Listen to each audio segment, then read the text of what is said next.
Hey guys, welcome back. This is how to do type change case to title case on Google Spreadsheet.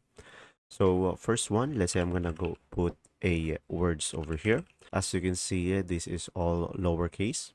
So in order for you to change it, guys, just simply go ahead and put an equal sign over here.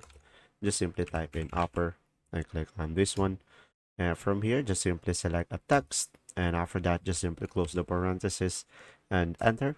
And from here, just simply go ahead and click on this autofill and should be able to make it into a uppercase. Now if you want to make it into a lowercase, just simply put a equal sign and go for the lower and click on this one, and after that just simply select the text over here, and after that just simply enter, and after that you should be able to make it into a lower one.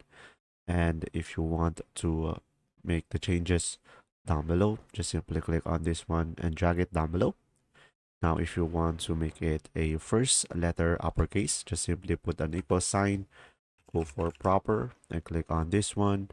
And after that, just simply select a column. And after that, just simply close the parenthesis and enter. And from there, you should be able to change the first letter into capital. There you go. See ya.